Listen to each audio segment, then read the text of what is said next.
नमस्कार दोस्तों, कैसे हैं आप सब। आज बिल्कुल भी उथल पुथल का दिन है, बिल्कुल भी शांत रहने का दिन नहीं है। आज सभी लोगों को अपने सभी जितने भी माध्यम है वहां से आपको विरोध दर्ज कराना है, सख्त से सख्त विरोध दर्ज कराना है। ये कोई डेमोक्रेसी इस तरह से नहीं होती है कि आप एक पत्रकार को, एक मीडिया हाउस के ऑनर को आप उसके घर से, उसके परिवार के सामने, उसके वाइफ के सामने, बच्चों के सामने घसीटते हुए लेके जाएं। ये बिल्कुल टोटली अनएक्सेप्टेबल है। यहां बीजेपी के कर्णधारों से, थिंक टैंक से मेरा ये कहना है, देखिए नैतिकता के पकोड़े नहीं तले जा सकते, नैतिकता के पकोड़े नहीं तले जा सकते। यदि आपका अपोनेंट अनैतिक है, दुर्व्यवहारी है, दुराचारी है, यदि वो किसी नियम कायदे को नहीं मानता है, यदि वो अपनी ताकत का गलत इस्तेमाल करता है, तो आपको भी एक डंडा रखना पड़ेगा उसके पिछवाड़े में डालने के लिए। ये नैतिकता का तकाजा वहीं तक चलता है जहां अटल जैसा जहां पे अटल बिहारी वाजपेयी जैसा विपक्ष रहता है।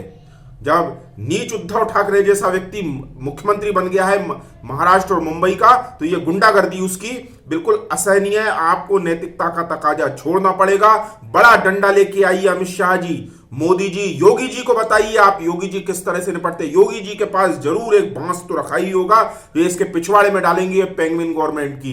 ये पेंगुइन बोल देने से क्या हो रहा है, पेंगुइन बोल देने से क्या हो रहा है, कोई छेद पड़ रहे हैं कहीं, बोले पेंगुइन बोल दिया। एक समिट ठक्कर को उसने जेल में डाल दिया। ये कोई ये लोकतंत्र है, ये बोलने की आजादी है, ये फ्रीडम ऑफ स्पीच है।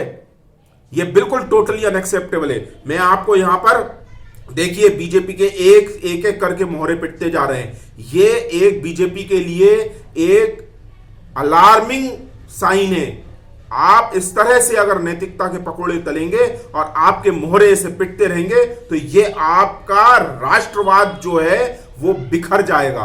और आप ये मानिए, ये जो राष्ट्रवाद की आपको जो वोट मिल रही है ना, ये दशकों तक, पीढ़ियों तक लोगों का गुस्सा है उनके मन में, जो वोट आपको आज मिल रही है। हम ये नहीं कह रहे हैं आपने काम नहीं किया, हम ये नहीं कह रहे कि आप बिल्कुल अनायास आपने सपना देखा एक दिन और आप सत्ता पर आ गए। आपका संघर्ष है, लेकिन ऐसे मोहरे पिटते रहेंगे तो ऐसे संघर्ष की कोई जरूरत नहीं है। हमें मोहरे पीटने के लिए, व्यक्ति पीटने के लिए, राष्ट्रवादियों को पिटवाने के लिए आपको शक्ति नहीं दी है, आपको 300 सरकार नहीं दी है, 300 सीटें नहीं दी है। मैं आपको कंगना को सुनवाऊंगा, आप देखिए। कंगना का घर तोड़ दिया तब भी आप चुप थे। कंगना अकेली लड़ती रही सुशांत के केस में, आप समर्थन में नहीं आए उसके। अर्नब को 1000 पूरे दफ्तर के खिलाफ एफआईआर कर दी, आज उसको घसीटते लेगा। कब तक आप चुप रहेंगे? ये नहीं चलेगा, बिल्कुल नहीं। उद्धव ठाकरे अपनी बदमाशियां कर रहा है, उद्धव ठाकरे अपनी बदमाशियां कर रहा है। शरद पवार लॉबी और सोनिया कांग्रेस ये उनसे अपनी बदमाशियां करवा रहे हैं। कांग्रेस कभी आवाज को सुनना पसंद नहीं करती, ये कांग्रेस का कल्चर है, कांग्रेस का नेचर है। मैं आज आपको अभी ये सुनवा रहा हूं, सुनिए।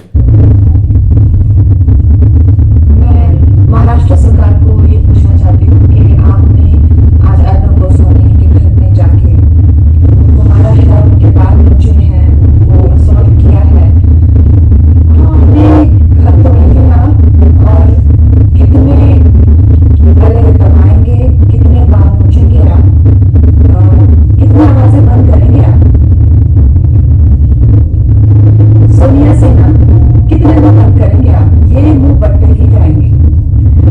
आज कितने, हमसे पहले कितने शहीदों की तो गले काटे गए हैं, उनको लटकाया गया है फ्री स्पीच के लिए। कोई बात नहीं,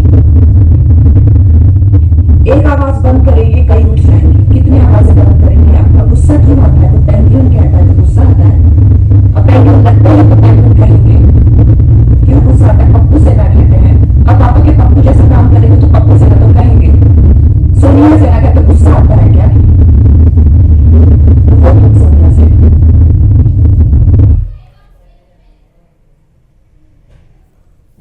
तो ये है कंगना। कंगना अपनी बेबाकी के लिए, बेबाक राय के लिए जानी जाती है। बॉलीवुड में इतना मुखर प्रतिनिधित्व कभी नहीं रहा। मैं 28 फुट अमिताभ बच्चन को जानता था, अब 28 फुट अमिताभ बच्चन को समझता था। वो आदमी बिल्कुल आज बिल्कुल महानालायक, महानायक से महानालायक जी हो गया है। केबीसी में इस तरह का प्रश्न पूछा गया जो हिंदू धर्मावलंबियों के लिए बिल्कुल अनएक्सेप्टेबल है। कंगना जैसी आवाज उठाने वाली बेबाक लेडी को अगर घर टूट जाए ऐसी लेडी का, तब आप नैतिकता के साथ नहीं रह सकते। कंगना का अपराध क्या है? सिर्फ सुशांत के दोषियों को सजा दिलवाना, यही तो उसका अपराध है। क्या ये अपराध है उसको दोषियों को सजा दिलवाने के लिए वो अपनी आवाज उठा रही है? इस काम के लिए अगर उसका घर तोड़ दिया जा सकता है तो फिर फ्रीडम ऑफ स्पीच कहां रह गई है? बोलने की आजादी कहां है? आप संविधान से हटा दीजिए कि भारत में बोलने की आजादी नहीं है। कोई नहीं बोलेगा फिर, ना मैं ये यूट्यूब बना रहा हूं, ना कंगना बोलेगी, ना अर्णब बोलेगा। सारे आप मीडिया चैनल बंद कर दीजिए, एक डीडी चैनल रखिए बस। ये सारी चीज एक तरफा नहीं चलेगी। आप नैतिकता का तकाजा लेके ऐसे लोगों के साथ नहीं भिड़ सकते जो नीचता की हद तक जा रहे हैं। ये अनएक्सेप्टेबल है। वो शूटर को भेजा वहां पर, एनकाउंटर स्पेशलिस्ट को, अर्णब को गिरफ्तार करने के लिए। क्या कोई वो आतंकी है? क्या कोई वो पाकिस्तान से भेजे हुए आतंकियों को ये बिरयानी खिलाते हैं? ये महाराष्ट्र गवर्नमेंट, ये महाराष्ट्र पुलिस, एक मीडिया हाउस के आप एक पत्रकार को, एक मीडिया हाउस के ऑनर को आप पकड़ने के लिए 20-20 लोग लेके जाते हैं, 20-20 पुलिस वाले लेके जाते हैं। कोई आतंकवादी है, वो भाग रहा है, आप सम्मन जारी करते हैं। वो कोर्ट का केस था। आपको बल शक्ति का प्रयोग यहां करना, यहां करोगे आप बल शक्ति, अपनी ताकत यहां पर दिखाओगे। ये बिल्कुल अनएक्सेप्टेबल है दोस्तों।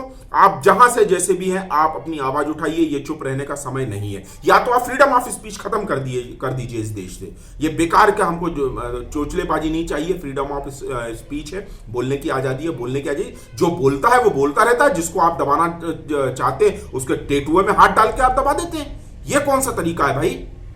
बोलने वाले गुंडा राज वाले जो हैं वो बोलते जाते हैं, और आप है कि अपने लोगों को नहीं बचा रहे। ये बिल्कुल बीजेपी के लिए उनके समर्थकों के बिल्कुल हिल जाएंगे ये, अगर आपने इस केस को हल्के में लिया तो। आप पूरी ताकत लगा दीजिए।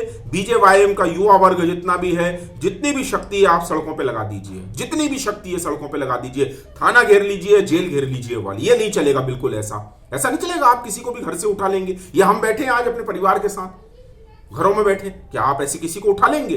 फिर क्या रह गया है? फिर कोर्ट किस लिए है? पुलिस FIR किस लिए है?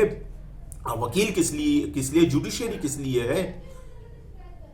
ये टोटली अनएक्सेप्टेबल है। मैं फिर बार बार कह रहा हूं दोस्तों, जितने भी लोग यहां से देख रहे हैं, आप बिल्कुल आप यहां से अपने लेवल पे आवाज उठाइए और अपनी आवाज को बुलंद कीजिए। भारत माता की जय। जय हिंद।